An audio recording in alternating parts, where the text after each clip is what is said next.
and welcome to my channel, a sacred haven for healing, transformation, and enlightenment. And today's guest is Megan from Angel Therapy, who is also an RT hypnotherapist, Dianetic therapist, and subliminal maker. Hi, Megan. Thank you so much for come upon my interview. I'm so excited to interview today because I did your subliminal course last year. I came across subliminal healing probably in 2011, and I really felt something changed in my mind, but in my brain, but I felt it was resisting my body. So I find I need to do something else to release the tension within the body.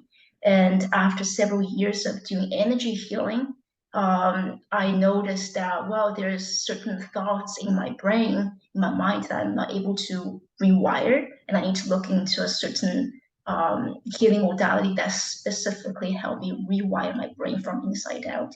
And subliminal audio and video came up to my mind again. And I remember back in 2011, there's very little information about how to make subliminal audios and videos. And even in your course, you said the subliminal community keep this as a secret, right? But Yeah. you pretty much spill the beans, and you are so comprehensive, thorough in your course. I really, really appreciate how much energy and time you put into it. So, and you're not just a subliminal maker, you're also a hypnotherapist, which is something I really like as well. And I don't know if you have heard of Dolores Cannon.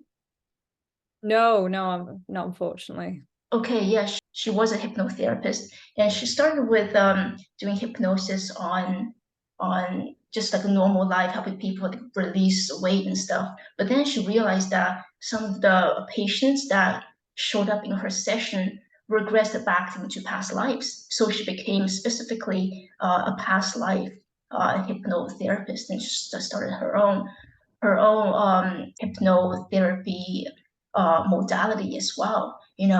And could you talk about like how do you balance your hypnotherapy modality with subliminal healing? Do you find them there's a correlation, connection, or they complement each other? Could you speak about that?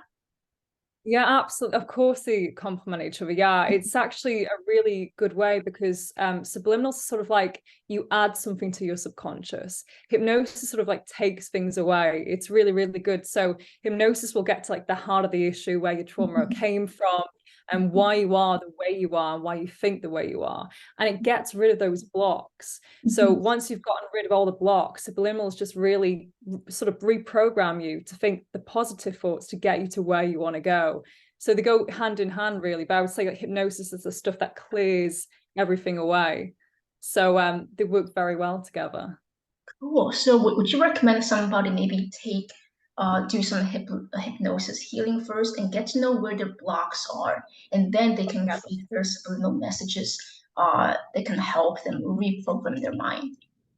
Absolutely, yeah. The sort of hypnosis that I do, which is RTT, that sort of does that. It sort of gets rid of everything. So all your trauma, all your blocks, and then it will sort of do hypnosis, which is sort of like subliminals, where you have to listen to it for 21 days and it sort of reinstills those new positive thoughts, and they in turn become beliefs and become actions. Before you know it, it's natural. So yeah, it goes really, really well together, I would say. But like you said about past life therapy, that's so interesting because there's a lot of, I think it's very unexplored about going into past lives of where the blocks are, because and I'm sure you're probably aware of this, you could get repeated issues in this life and not know where it came from, and you go to past life like, oh, this is the reason, because this happened to me in this life. And it's very, very interesting. Okay. But in your therapy session, you mainly just focus on this lifetime, right? Yeah, just this lifetime. So when you do hypnotherapy session, do you have an intention to focus only on this lifetime, or whatever that is related to this lifetime is welcome to surface? Yeah, well, some stuff does pop up, with some people, some clients of past lives, and you sort of run through it. But it's very natural, because one phrase I use is go back to the earliest memory of pain and discomfort. And the reason I do that is because the earliest memory is normally something that we call a basic. A basic is like the fuel that is fueling all of the trauma. So if we get to the earliest point of it, we can just completely get rid of that trauma altogether. So we go to the earliest point, and sometimes the earliest point may be a past life. It may have happened in another life where that trauma occurred. So that can definitely come up, absolutely. Mm-hmm. Do you find sometimes when you go to like first memory of trauma, you have to be very gentle with how you release the blockages? Like, Yeah, absolutely. So normally I get people to go into a state of alpha, and I'm not sure if you're aware of this hypnosis technique, but basically you lift up your eyes all the way to the ceiling until you feel a strain, and you close them all the way down. And that's called REM. There's like a fluttering. I don't know if you noticed it. It's very, very subtle, but mhm, it's normally a sign that that person's in a state of alpha, and they're mhm. very susceptible. So it's a great way as well, if you're struggling to sleep, you can just fall asleep very, very easily. Because normally when we fall asleep, our eyes roll back. And so that's like a natural way of doing it. So I normally do that with my clients. And then I say, make sure, you're well rested, make sure there's no distractions. And then I say to them, so whenever you're ready, go to the earliest moment of pain, discomfort. And sometimes it can take them 5 minutes to even speak, because they go really, really deep. And then I get them to articulate exactly, as though it was happening to them at the moment, what happened, and as much detail as possible. And I go over it and over it and over it again. And the first time people do it, it's very, very emotional. And people are quite languid, very slow when they articulate it, because it's obviously something that's quite traumatic. And the more times they go over it, the charge, which is the emotion, lessens, because it's being sort of cleared from the subconscious to the conscious mind. And once that goes, I find them, they can even laugh actually at the end of sessions, because you just get that release, and it's really good to see. Yeah, absolutely. I can totally relate to that even when I do energy healing to release the energy behind certain thoughts or behind a certain perception of how things occurred.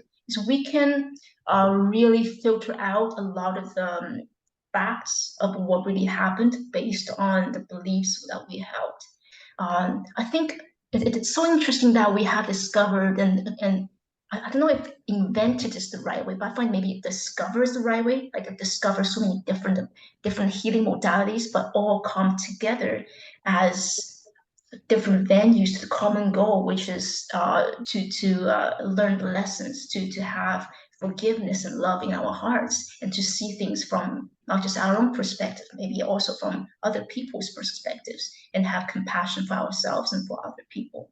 Right. Yeah, absolutely. It's really good as well about the energy, because a lot of people don't think of the energy when it comes to Mhm. healing. And matter is made of energy, isn't it? So you need to go to the energy first and then sort of build your way up. So yeah, I completely agree actually with everything you said. Yeah. So we are interacting constantly with energy fields and also with information fields. So I find hypnosis that's maybe more helping us to bring in new information so that we can heal, so that we can let go. While energy healing that deals directly with energy fields, that's another way of healing. I really think these two different modalities can help and complement each other and help people heal inside out in a more profound way. Yeah, it's quite exciting actually at the moment, because there's something called morphic fields. I don't know if you've heard of that, morphogenic fields. And they're I like have energy. heard of it. Is it something like a British biologist? Uh, Yes.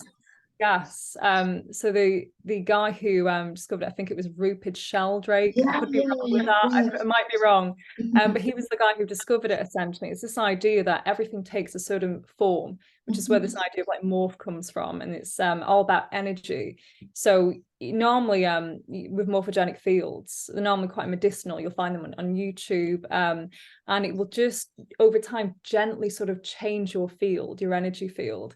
And it will mold you into a different way, because obviously all energies matter, and eventually over time all that energy transforms that matter. So there's things like that as well. And I've seen people do morphogenic fields with subliminals and combine them together.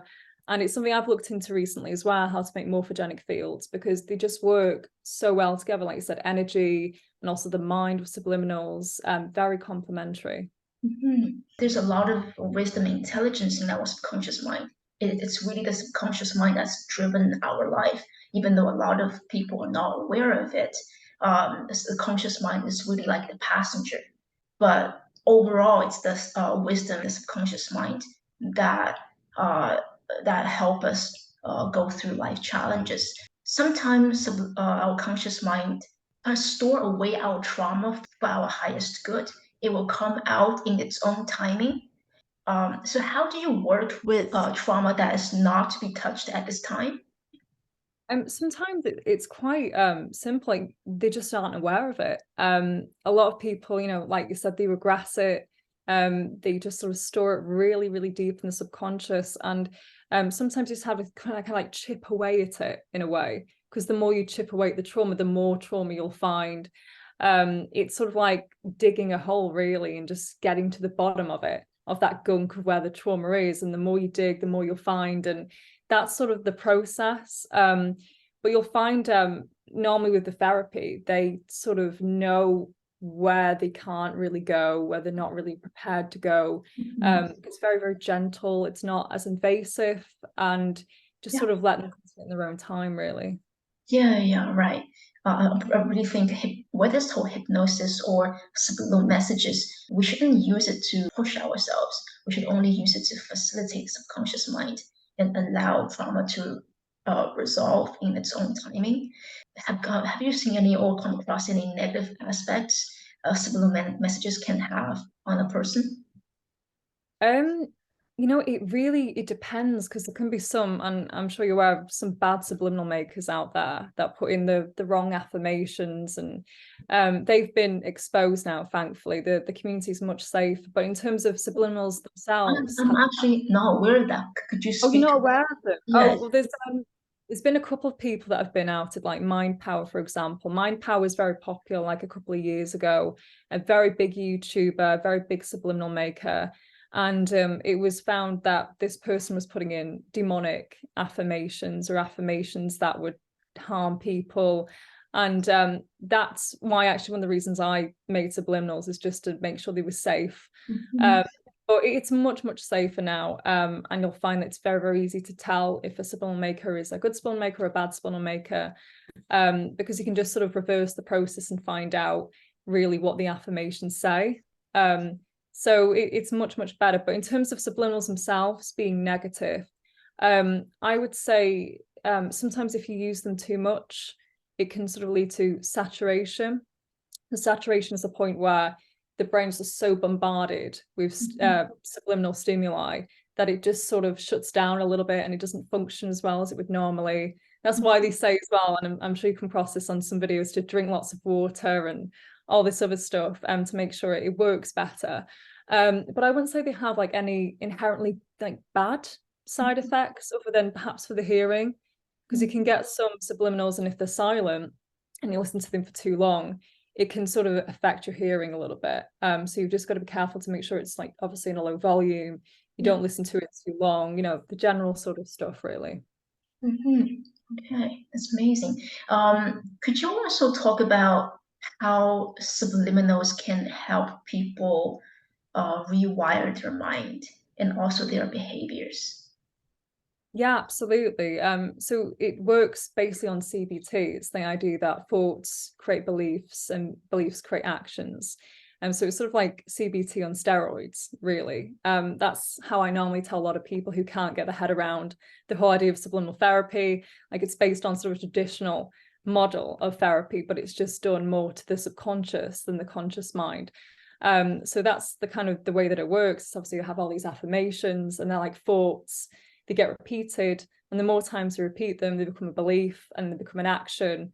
And it's as simple as that, really. Yeah, I can really resonate with it. How I felt after listening to some of the subliminal audios I make for myself. There are certain ways of thinking that I wanted to change, but I find just normal affirmations not going to work, or even energy healing. it doesn't really get in there. So I have to really rewire my thoughts directly. And I do that by putting a lot of Ho'oponopono healing messages in it. So connecting with your higher self, and allow thoughts to like change in its own way, and also forgive yourself, have compassion for yourself, have love for yourself. And it's because it's really the compassion, forgiveness, and love that you hold for yourself and others that can really transform your thoughts. So I think this is one thing that I notice in some subliminal makers that they don't consider is you need to really help clear the previous negative messages in your brain first, and then adding the positive messages so that your brain and your body can be more receptive to the new information. I did actually have a look at that very briefly. I had a client that came to me about it, and I knew nothing about it. I did research, and it's phenomenal. Like just the results that it does, like you've just mentioned, the effects it has, but also just trapped emotion in general. So, you know, like the vibration scale. I don't know if you've come across the vibration scale before. Yeah. Yes, you It's, know, I think vibration. it's from the book Power versus Force, right? Yeah, exactly. And you've got the at the very, I think at the very bottom is grief. It might be grief, and then it goes shame. So Yeah. shame, then sort of grief, and then it goes obviously to anger and all these other negative emotions. It's just sort of better to get rid of those first. And some subliminals I make, they're called regression subliminals, and it basically just tells the mind to get rid of this emotion by repeating the trauma again and again and again until the emotion is diffused. And that's like another way of, like you touched upon, getting rid of those like negative emotions, those blocks, and so forth, really. Yeah, I'm so glad that you mentioned the vibration chart, and shame is a big thing that a lot of people face when they want to change their behaviors. We can really hold ourselves back, and a lot of times we can shame our parents, by our teachers, guardians, people who have power when we do something that that they don't agree with, and we were not given the freedom to really explore ourselves. I'm not sure if you're aware of John Bradshaw.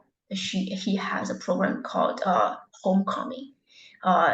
He passed away now, but he really going to infancy stage, toddler and preschooler, and what happened at this time at the developmental stage, how our emotions got conditioned to think a certain way, and shaming plays a big part in somebody not being able to stand up for themselves, of being the person who they are. And there's positive shaming, and there's also negative and toxic shaming. Cult leaders or people who have more power, teachers, they used to manipulate young children in order to get them to do what they want, whether they consciously aware of the damage or not. It's not very important, but it's important for people to know that it's a fundamental blockage that prevent you from becoming the person that you truly desire to be.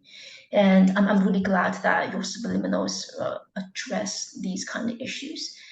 Because sometimes when we feel shame, kind of pushed away, right? Because it's a very difficult emotions, but we have to really face them. And I think whether it's hypnosis or subliminals, these are very good modalities to tap into these emotions and liberate them for clients' highest good.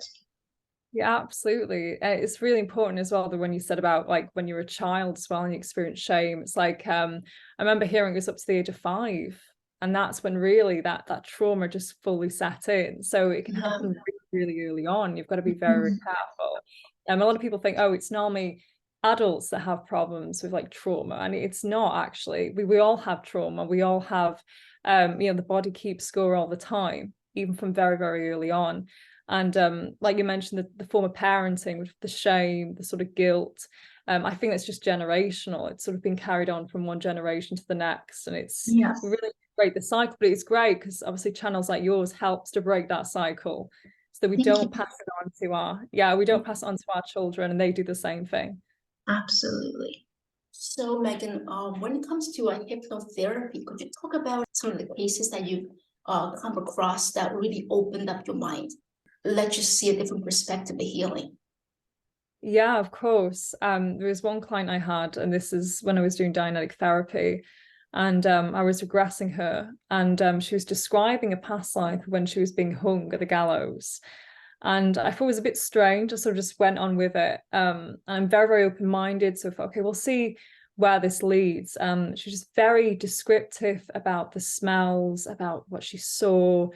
And as I was doing the therapy on her, she had her eyes completely closed, and there was this red band that suddenly appeared across her neck. And this was when she was talking about the feeling of the noose on her neck. And I just thought, that's insane.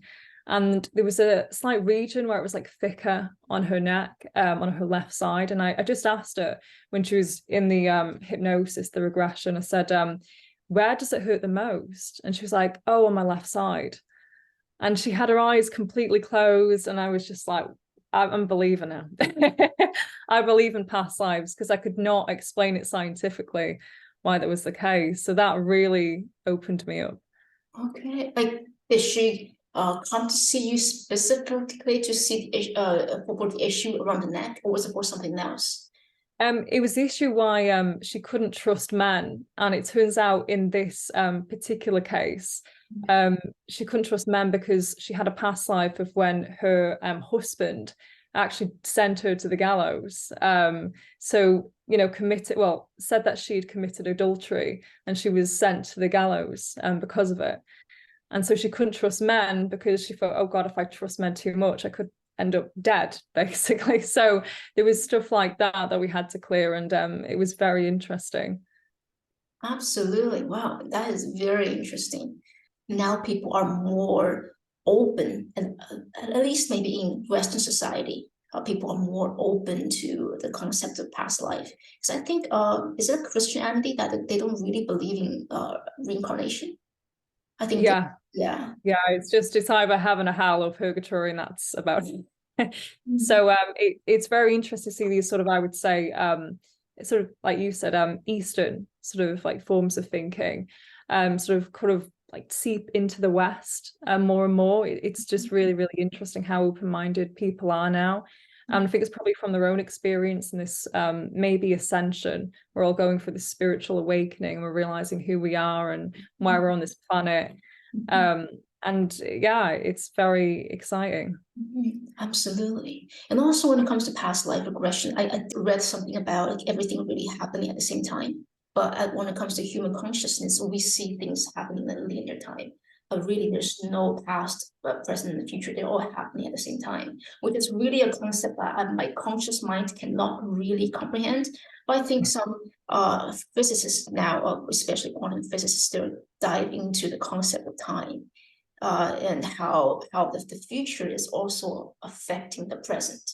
I read something about that. And that's where some of the practices, therapists that deal with optimal future self, so tap into an optimal future self, and then how that can really resolve the issue that you're having now. So there's past level regression. There's also future like progression. Interesting. That's something I've never looked into, but it's very fascinating. Yeah. Yeah. I mean, Yeah. I've looked at the idea of a law of attraction, the idea that, you know, if you believe in something enough and you feel it enough and you just sort of see it enough, then it will sort of pop into your future and you can create your future from your present. But I've never heard about it the other way. So that's really intriguing. Yeah, yeah. And I really think it's not just attraction, but it's also being aware of it. That maybe something's always there, but we're not aware of it. I remember I went to my previous mentor, and suddenly, like one session, I noticed, well, you know, what's that? She has a really nice, very abstract thing on her desk. And I said, wow, this is new. Like it's very pretty, it's very interesting. She said, no, it's always been here. So she's like, you know, so when you change your consciousness, when you lift your consciousness, you start to see things more clearly. I also read that when we traumatized, there's also kind of blockages between different parts of ourselves. So different parts do not really communicate with each other, and to the extreme degree, that's multiple personality disorders. Like personalities become so defined that you completely become another person. But for ordinary people, why sometimes people, a normal person or like a very mellow mood kind of person, they can suddenly become angry. It's because they're suddenly switched to another part of themselves that has not really integrated, that they're not aware of.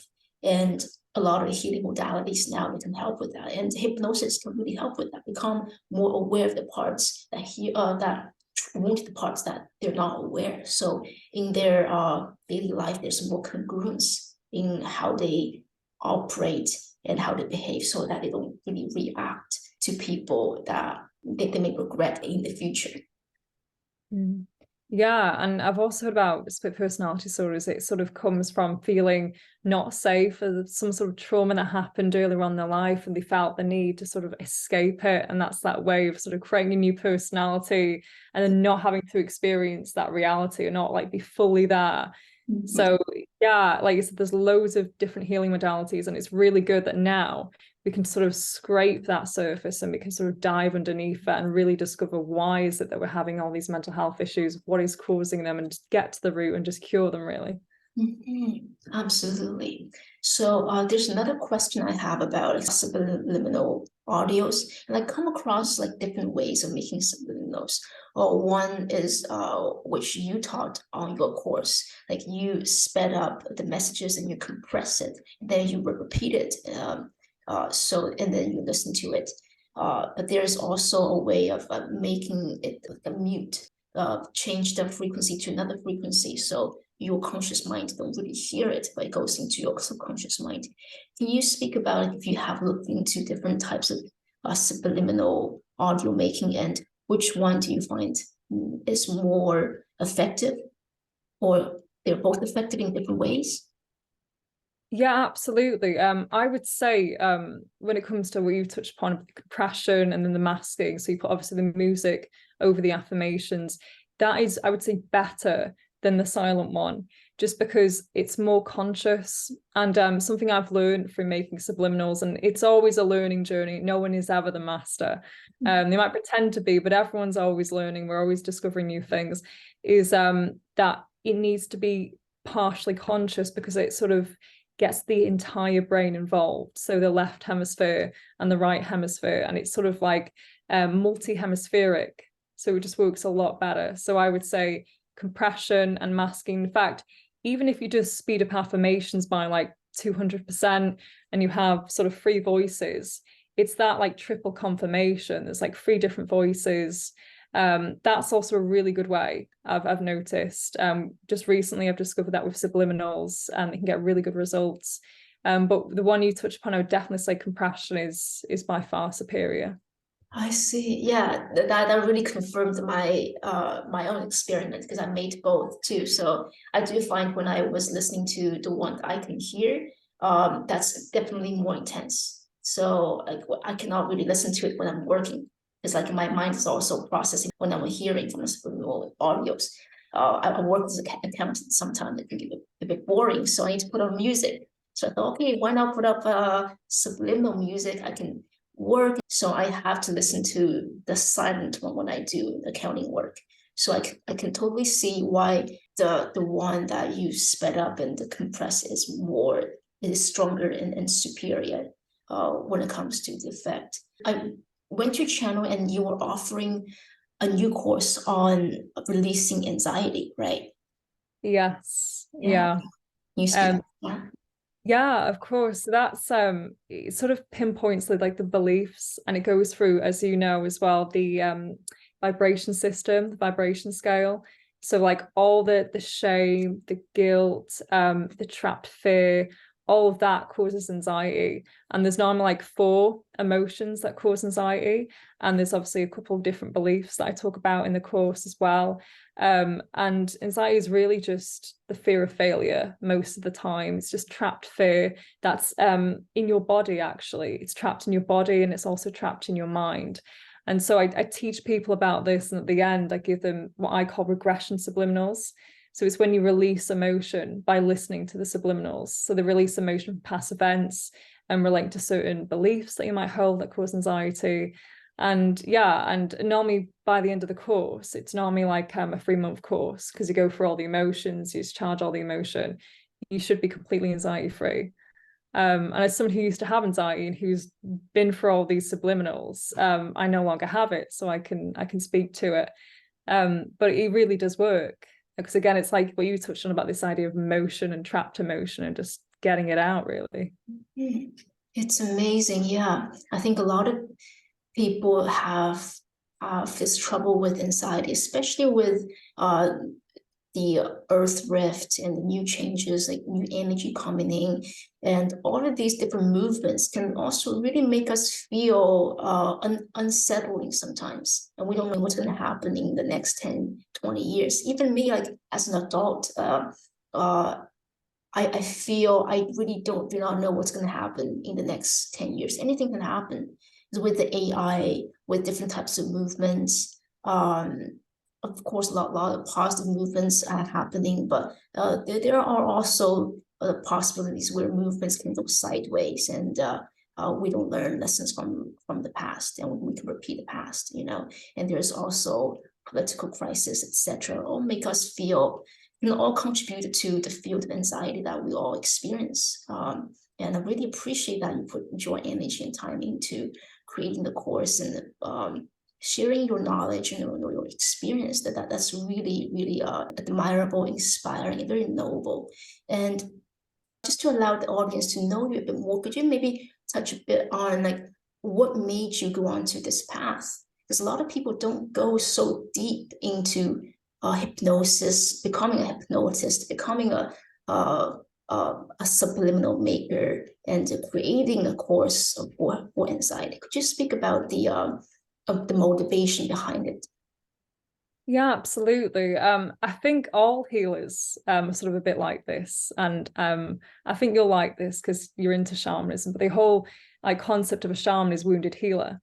And I think a lot of healers in general are sort of, they're wounded, or they have family members that are wounded, and they just really want to help heal other people, really, because there's a massive amount of empathy that you have if you've been through something, and you don't want anyone to suffer through it. It's like you don't want your worst enemy to suffer it, because it's just very excruciating pain. And so I suffered from like a whole host of mental health issues, and you normally go down the traditional route, don't you? Go down conventional medicine and you think, oh, why can't this help me? And then you sort of look into alternative forms of healing, and you're like, oh, I'm getting a lot of relief here. This is amazing. And so I sort of looked down that route, really, and I sort of decided, you know what, I want to pass on this message to everyone else. And it's very much like your channel, really, just helping the people. So that's the main motivation for me. Yeah. We've this is the first time we really speak, but I really find a lot of resonance with you, and I feel it in your energy, and I feel it in your voice, because your voice can also carry a vibration. I really feel a lot of compassion and empathy coming out of your voice, and a lot of calmness now coming out of your voice as well. And I can really see how you can be a very good hypnotherapist and a healer. And I totally agree with you that a lot of people who have traumatic experiences, especially in their early lifetimes, that have developed a huge amount of empathy and compassion for other people. And it's a lifetime of oftentimes that they choose before they reincarnate. Is something I learned. So like if anybody who is struggling with something, just know that the universe wouldn't give you something that you cannot handle. And very likely it's something that you chose to experience in this lifetime, so that you can open up the energy for other people as well, because you've done it, you've come through, and you can help other people come through as well. And it's very, very normal. Yeah, we speak to your own experience. I imagine it's why you're so passionate. It's like I've suffered and I want to help other people. And I think we can all like understand that, really, that need, that drive. Yeah. Right. Not very often it's not spoken about, is it? I think a lot of people sort of clam up, they shut down, and it's a lot better these days because we're a lot more open and just having this conversation, but it happened 20 years ago, probably not. Just this very open discussion. So yeah, I can completely understand. Yeah, and the other reason that for healers to experience hardship is because when we overcome issues and we come across other people who have similar issues that we dealt with in the past, we do not judge them. We have full compassion and empathy for them because we really understand the underlying issues behind that.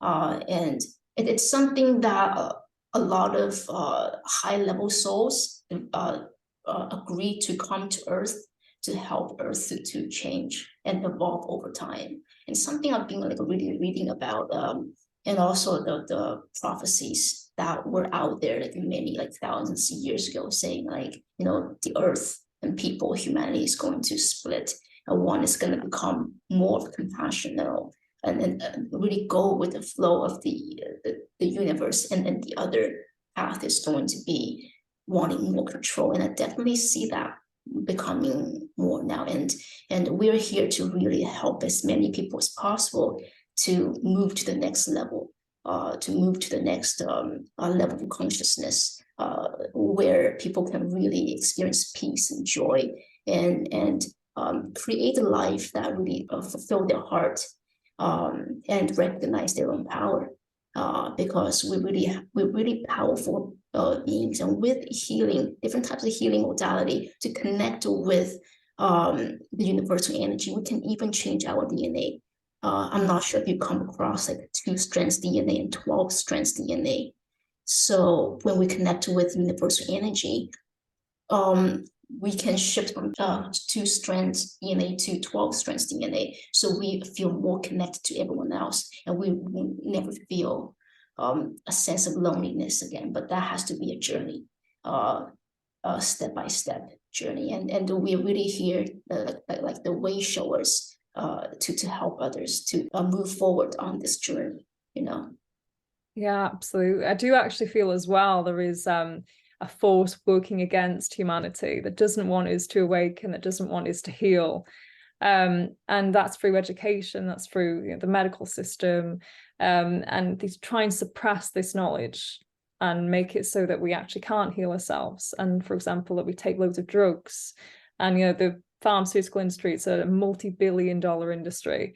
And I'm not saying all of it's bad, but I'm saying that when it comes to chronic issues, they would rather people just be repeat customers of prescription drugs rather than get like lasting healing and lasting cures. So it's important that the people who know pass on that message, so people can try out different alternative healing methods, really. Yeah, very cool. Yeah, I love that you mentioned lasting cure. And could you talk about like what's your definition of lasting cure? And have you find the cure? Is it hypnosis? Is it subliminal messages, or is it something else?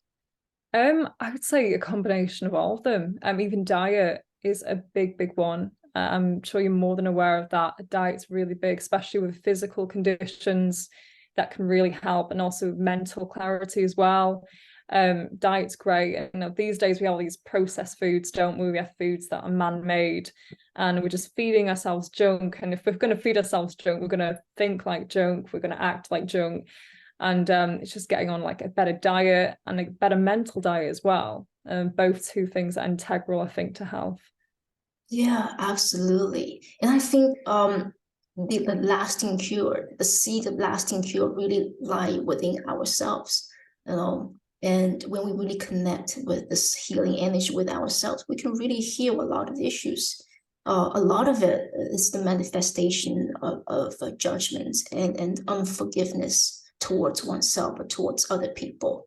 And when you hold on to something that's tremendous, like amount of energy, that hold on to pain.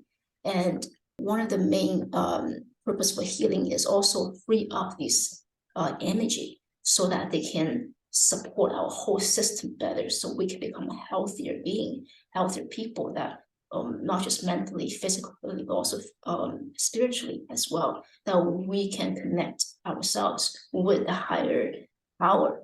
And this is something that, you know, at least in old times, in ancient times, that churches that do not want us to know, is that we really have total connection with the divinity. It is the negative emotions and distorted beliefs that we hold in ourselves. That is the blockage. Oh, absolutely. Yeah. It's actually really interesting that you brought up Christianity, and I'm not, dissing any religion. I think all religions are the reach sort of version of the truth. But during sort of the Roman period, before Christianity was really introduced, before it sort of got off the ground in like 300 AD, there used to be this sort of group of philosophers that sort of determined about the soul and about reality. And it was very, very logical, very scientific. But obviously that was suppressed a lot by the church because they wanted control over the way that people thought. And I don't know if you've looked into Neoplatonism, but it's this idea that we all emanate from the one and we're trying to get back to the source. And we're all the same, we're all the same consciousness. And ideas like that were really suppressed, to be honest, and by the church at the time, by the Parabolani. And I think it wasn't until really the Renaissance that we actually got the same knowledge we had all the way back from 200 AD, which is insane. Like the atomic theory, that the whole idea of the atom was discovered in 200 AD, but it was just so suppressed. So I think that some people have a vested interest in suppressing this knowledge because they can really control us with it, to be honest. So yeah, it's very interesting what you touched upon. Yeah, and I really like that you mentioned and you acknowledge that there is negative force in the universe that is working against humanity. And this is something that people in the spiritual realm do not like to acknowledge, but I think it's very important to acknowledge that we don't have to blow things out of proportion, like fearful of it, because darkness really is just the absence of light. It has no substance. The power is really in the light. But we also need to shed light on the darkness. And I really read some interesting theories about there are consciousness in the universe that does not come from the central sun, or does not come from the one consciousness. I don't know what that is, but when we recognize that, notice it, it's really important for us to say no to anything that erodes our soul and doesn't feel right. And this is another thing that we have to deal with, that like shame comes up again. I feel sometimes when we really want to stand up for ourselves, people may feel like shameful for not agreeing with the majority or speaking up for themselves, right? And again, it goes back to healing. Everything really goes back to healing. And the more you heal, the more you are really able to achieve in a more fulfilling way, not in an egotistical way. I think people who maybe look for material gains, they also maybe just want peace and happiness in their lives, but their beliefs are distorted, can be conditioned in that way, but they really have to maybe hit the wall and realize, well, you know what, money and all doesn't really make them happy. In fact, actually attract people who are very narcissistic and who are overly materialistic and opportunists to them, so that they learn from their own experience. Oh, it's actually not a good thing to be like this. And it's very important to open your heart and forgive yourself, and don't see any challenges in life as a punishment, because it's not meant to be a punishment. It's really meant to be a lesson. Yeah, absolutely. Yeah, I completely agree. 100%. Yeah. It's a concept that it's probably easy to hold in our mind and intellectually, but it's more difficult to process emotionally and in our body, because a lot of trauma and memories can store in the body. And hypnosis, subliminals, and other type of energy healing can really help with that. And I'm so glad I get to talk to you and get to know you a bit more. And you're so generous and you're so passionate about what you do. I really appreciate it. And whenever you have new courses coming up, feel free to send me a message. I would love to interview you and get to know what you can offer and help your courses and your channel to reach more people as well. And I'd love to do that. Yeah, it's been such a good experience, and just exchanging knowledge as well. I've learned like loads from this interview. So thank you very much, and thank you for inviting me. Thank you so much. We've been talking for a while, so I'll let you go and enjoy the rest of your day. Thank you too. Enjoy the rest of your day.